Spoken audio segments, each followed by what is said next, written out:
தொழில் செய்வது தடையல்ல, தொழிலில் முன்னேறுவது தடையல்ல. தடை என்ன தெரியுமா?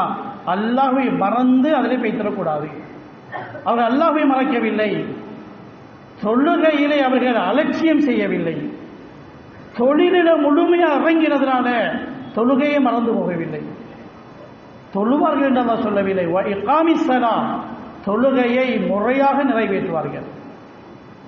தொழுகையை அதுக்குரிய முறைப்படி உரிய நேரத்தில் உரிய முறைப்படி அல்லாஹ்வுடைய அச்சத்துடன் அல்லாஹ்வுடைய நினைவுடன் அந்த தொழுகையை நிறைவேற்றுவார்கள்.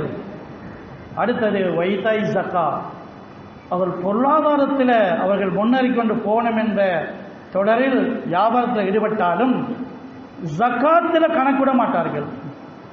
ஜக்காத்தை கணக்கு பார்த்து கொடுப்பார்கள். அது கணக்கு கொடுக்குற வேலை அல்ல, கணக்கு பார்க்குற வேலை. ஏதோ பரக்கத்துக்கு சரி எவ்வளோ கொடுப்போம், ஒரு 10 லட்சத்தை கொடுப்போமா, அப்படி கொடுக்குற வேலையில் ஜக்காத் கணக்கு பார்த்து கொடுக்கணும். கணக்கு ஓடாட்டி கணக்கு தெரிஞ்ச ஒரு ஆளை வச்சு கணக்கு பார்க்கணும். ஏன் தெரியுமா? ஜக்காத்தில் ஒரு மனிதர் குறைவு செய்தால் அது அவருக்கு கபரில் ஒரு பாம்பாக வரும், வழுக்கை தலை பாம்பாக, விஷப்பாம்பாக கபருக்கு வரும் என்று ஹதீஸிலே சொல்லப்பட்டிருக்கின்றது. அதில் என்ன நுணுக்கம் விளங்குது என்ன தெரியுமா? ஜக்காத் கொடுப்பது எப்படின்னா பாம்பை அடிப்பது மாதிரி. ஒரு சொல்லுகிறார், பாம்பு வந்துச்சு அடிச்சேன், அடின்னு அடிச்சேன், இல்லைன்னு அடி, அப்படி அடி, செத்திருக்கும். எப்பங்க செத்துட்டா சாகல ஓடிட்டேன்னு சொல்றார். ஓடினாலும் பரவாயில்ல, அடிக்காச்சு தானே என்ன சொல்வார்? மடத்தனமான வேலை செஞ்சவார்த்தா, எங்க ஓடிட்டு எங்கே தெரியாது. சொல்ல நாய்க்கு அடிக்கிறது சாகும் வரையில் அடிக்கிறல்ல, ஓடும் வரையில் அடிக்கிறது. சும்மா கல்லறை எறிஞ்சா ஓடிச்சு, அதை வைத்து வந்து ஒரு மிருகம் வந்துச்சு அடிக்கணும் ஓடிச்சு. ஆனால் பாம்பு ஓடும் வரையில் அடிக்கிறல்ல, சாகும் வரையில் அடிக்கிறது.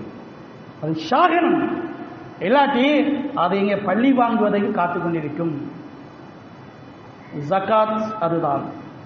₹1 கூட மிச்சம் இல்லாமலுக்கு கணக்கு பார்த்து கொடுக்கணும். நீங்க ₹1 கோடி ஜகாத் கொடுத்தாலும் அதுல ₹1000 மிஸ் ஆகிட்டு, அந்த ₹1 கோடி ஜகாத் கொடுத்தாலும் அந்த ₹1000 பாம்பு கபருக்கு வரும்.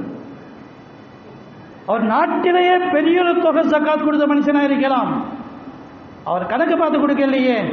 அதனால அவருடைய ₹1000 அவருடைய கபருக்கு பாம்பாக வந்தே தீரும், அது எந்த சந்தேகமே கிடையாது. அதனால வலிச்சு துடைச்சி ஜகாத் என்பது என்ன தெரியுமா? அது அவருடைய பேரில் உள்ள சொத்துல உள்ள அடுத்த மக்கள் ஏழை எளியவருடைய சொத்து, அது அவருடைய சொத்துல வருது. ஒரு ₹40 கோடி அவர் வச்சிருக்கிறான்னு சொன்னா அது ₹39 கோடி தான் அவர காசு. ₹1 கோடி வர்றது இல்லை.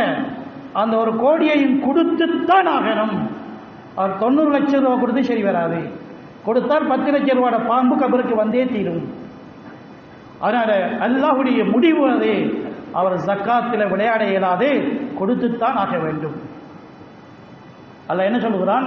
இவர்கள் தான் பூர்த்தியான மனிதர்கள்.